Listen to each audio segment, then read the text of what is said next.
Hi hello வணக்கம் and welcome to box office. ஒவ்வொரு வீக்கும் release ஆகக்கூடிய படங்களுடைய குயிக் ரிவ்யூ தான் நம்மளுடைய பாக்ஸ் ஆஃபீஸில் பார்த்துட்டு இருக்கிறோம். அந்த வகையில் இந்த வீக் ரிலீஸ் ஆகக்கூடிய படங்களை குயிக் ரிவ்யூ பார்க்கலாம் வாங்க.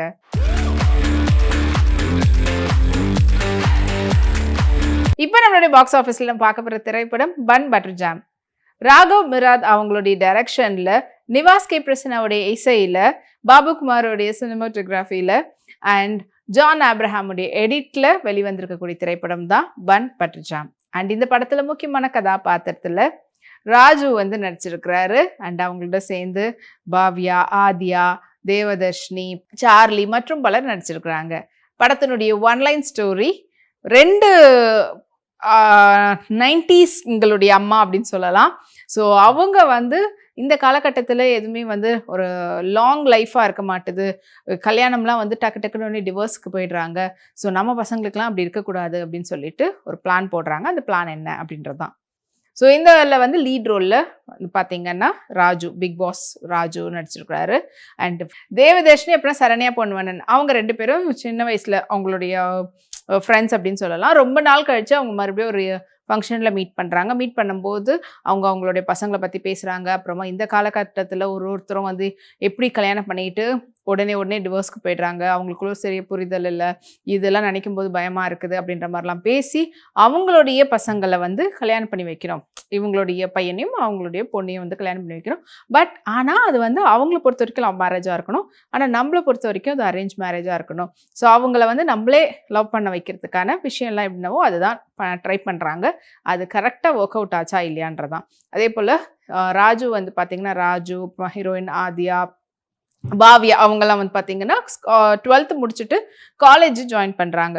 ஸோ காலேஜில் அவங்களுக்கான அந்த ப்ரிப்பேர்டாக வச்சுருக்கக்கூடிய அந்த லவ் ட்ராக்குன்றது இவங்களுக்குள்ள ஒர்க் அவுட் ஆச்சா இல்லையா, அண்ட் இவங்களுக்குள்ள யாரெல்லாம் வராங்க, அண்ட் இது வந்து எப்படி வந்து கரெக்டாக அது லவ்வை தாண்டி கல்யாணத்துக்கு இந்த லவ் ஸ்டோரி போகுதா இல்லையா. ஸோ எதுவாக இருந்தாலும் நம்ம பிளான் பண்ணுறது கரெக்டாக நடக்குமா, அண்ட் காலேஜ் லவ் வந்து கல்யாணம் வரைக்கும் போகுமா அப்படின்றதையும் இது எல்லாத்தையும் கலந்து ஒரு ஜென்சி இந்த காலகட்டத்தில் என்ன நடக்குதுன்றத கலந்து சொல்லியிருக்கக்கூடிய படமாக அமைஞ்சிருக்குது. ஸோ ஃபைனலாக ராஜு கல்யாணம் பண்ணாரா இல்லையா, முதல்ல காலேஜை படித்து முடிச்சாங்களா இல்லையான்றதும் தான் இந்த படத்தில் சொல்லியிருக்கிறாங்க.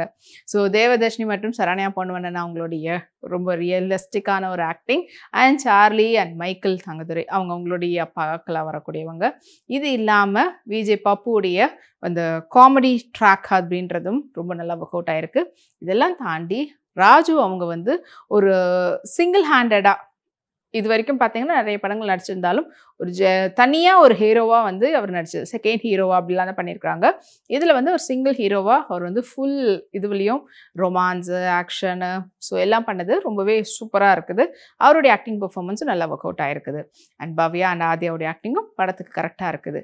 அண்ட் மொத்தத்தில் இந்த திரைப்படம் வந்து எப்படி ஒரு லவ் மேரேஜாக இருக்கட்டும் இல்லை அரேஞ்ச் மேரேஜாக இருக்கட்டும், எதுவாக இருந்தாலும் அவங்களுக்குள்ள அது ஒர்க் அவுட் ஆகணும், கரெக்டான சிங்க் வரணும் அப்படின்றத சொல்லியிருக்கக்கூடிய படமாக அமைஞ்சிருக்குது. அண்ட் அது மட்டும் இல்லாமல் நிவாஸ் கே பிரசன்னாவுடைய மியூசிக் இந்த படத்துக்கு ஒரு பெரிய ப்ளஸ்ன்னு சொல்லலாம். ஸோ அங்கங்கே நம்மளை வந்து ஒரு லேக் அப்படின்னாலும் அதை கரெக்டாக அந்த ட்ராக்ல நம்மளை வந்து ட்ராவல் பண்ண வைக்கிறதுக்கு மியூசிக் ஒரு பெரிய பலமாக இருக்குது. அண்ட் படத்தினுடைய ப்ரொடியூசருடைய கதை தான் இது. அண்ட் அந்த கதையும் வந்து கரெக்டான அளவில் அழகாக எடுத்திருக்கிறார் படத்தினுடைய டைரக்டர் ராகவ் அவர்கள். பாபுடைய சினிமோட்டோகிராஃபியாக இருக்கட்டும் இல்லை ஜான் ஆப்ரஹாமுடைய எடிட்டாக இருக்கட்டும் ஒர்க் அவுட் நல்லாவே பண்ணியிருக்கிறாங்க. அண்ட் சினிமோட்டோகிராஃபியில் இப்போ இந்த காலகட்டத்துக்கு ஏற்ற அந்த கலர் டோனை வந்து யூஸ் பண்ணியிருக்கிறதும் நல்லா இருக்குது. அண்ட் ஓவராலாக நல்ல ஒரு வாட்சபிளான ஒரு மூவி அமைஞ்சிருக்குது. ஸோ எந்த ஒரு எக்ஸ்பெக்டேஷனும் இல்லாமல் அப்படி போயிட்டு பார்த்துட்டு வரும்போது கண்டிப்பாக உங்களுக்கு வந்து ஃபுல்ஃபில் பண்ணுற அளவில் இருக்கும்.